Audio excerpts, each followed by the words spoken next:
वसल करदन आमदी ने बोराए फसल करदन आमदी। তুমি এসেছো মানুষকে আল্লাহর সাথে মেলাবার জন্য, মানুষ থেকে আল্লাহ থেকে মানুষকে জুদা করার জন্য তুমি আসো নাই। সুবহানাল্লাহ। সুতরাং সমাজে তোমার মাইক কিতা বেমারি মাইক গোলাপ দড়ি হাসছে কি কিতা সাউন্ড এগুলো করছো ভালো লাগে না তোমার? এই মাইকে আমার আরাম দেন না, ওই যে সাউন্ড আমি শুনতেছি ভালো লাগে না আমার ভাইয়েরা। আইন মূল কথা তাই ফেরিয়ে যাইব আয়াতের আমরা তাফসীরে চলে যাই। তো আল্লাহ নবী সাল্লাল্লাহু আলাইহি ওয়াসাল্লাম যখন কোরআনে কারীমের মতো কিতাব নিয়ে আইলাম, যেটা মানুষকে এমন প্রেসক্রিপশন দেয় যে প্রেসক্রিপশন গ্রহণ করলে পরে মানুষ মানবতার পথ পায়, শান্তির পথ পায়, প্রগতির পথ পায়, উন্নতির পথ পায়, ইজ্জত আর জান্নাতের পথ পায়। সুবহানাল্লাহ বলেন। তো সেই ধর্ম আইয়া আস্তে আস্তে একটা একটা কুসংস্কার দূর হতে লাগলো। ইসলাম থাকবো আর মানবতা বিরোধী খামো সমাজও থাকবো, ওইটা তো হইতে পারে না। ইসলাম দুনিয়াতে থাকবো আর মা বোনদের ইজ্জত লুণ্ঠিত হইব, ওইটা হইতে পারে না। কোরআন থাকবো আর পরের বেটি বাংনি মান সম্মানের সমাজে থাকতে পারবো না, এটা হইতে পারে না। আর মান সম্মান কখন নষ্ট হয়? যখন মানুষ পাশবিকতার দিকে আগুয়ায়, অর্থাৎ মানুষ যে সময় 2 পা বিশিষ্ট জানোয়ার বনে, তখন মানুষ 2 পা বিশিষ্ট 2 হাত বিশিষ্ট মানুষ হইলে তো মানবতা বিরোধী কাম করতো না। কেউর ফুলি বাগনির ইজ্জত নষ্ট করার চক্রান্ত থাকতো না। তারও মা আছে, তারও বইন আছে, তারও স্ত্রী মেয়ে আছে, তারও বাগনি বাতিজি আছে। যত সময় মানুষ পশুবন্ত না, এইসব করতে পারতো না। আর পশুবন্ত হইলে পশুর ঔষধ খাওয়া লাগে।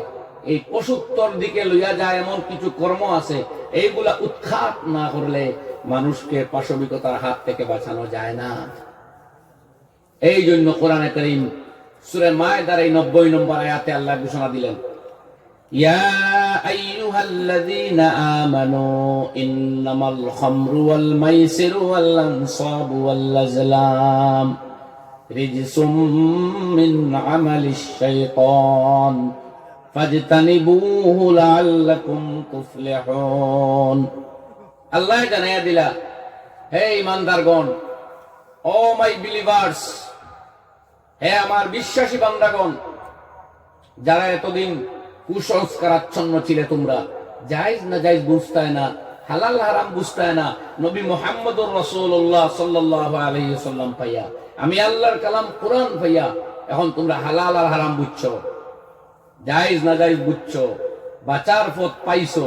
অতএব আমি আল্লাহ ঘোষণা দিলাম, শুনো, ইসলাম বিরোধী, দেশ বিরোধী, মানবতা বিরোধী, ভদ্রতা বিরোধী, পাশবিকতার দিকে ডাকে এমন কর্ম, মানুষের পশু বানাই দেয় এমন কর্ম, মানুষের সুস্থ বিবেক, সুচিন্তা, মানুষের ভদ্রতা কেড়ে নেয় এমন সব কয়েকটা অপকর্ম আমি আল্লাহ বলতেছি, এগুলা ত্যাগ করো, বাদ দেও।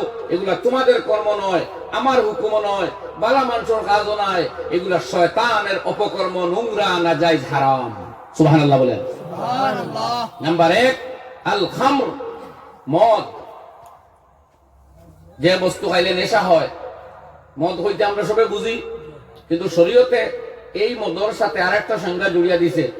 শরীয়তে হইছে কুল্লু মুস্কিরিন খামরুন, যত বস্তু মুখ দিলে নেশা হয় প্রত্যেকটার নাম মদ। অতএব ট্যাবলেট খাও, ইনজেকশন মারো, গম খাও, ডেন্ড্রাইট খাও, কফ সিরাপ খাও, ড্রাগস পাউডার খাও, খেয়ের ঘাস খাও, যা খাইয়া নেশা হয়, অর্থাৎ মস্তিষ্ক কন্ট্রোলিং ক্যাপাসিটি নষ্ট হয়ে যায়, মাথা ঠিক রাখতে পারো না, বাবা মা চিন পাও না, মাথার ব্যালেন্স থাকে না, এক কথায় নিশা। এই নিশা তৈরি করে এমন যাবতীয় বস্তু। নাম্বার 1 গনবা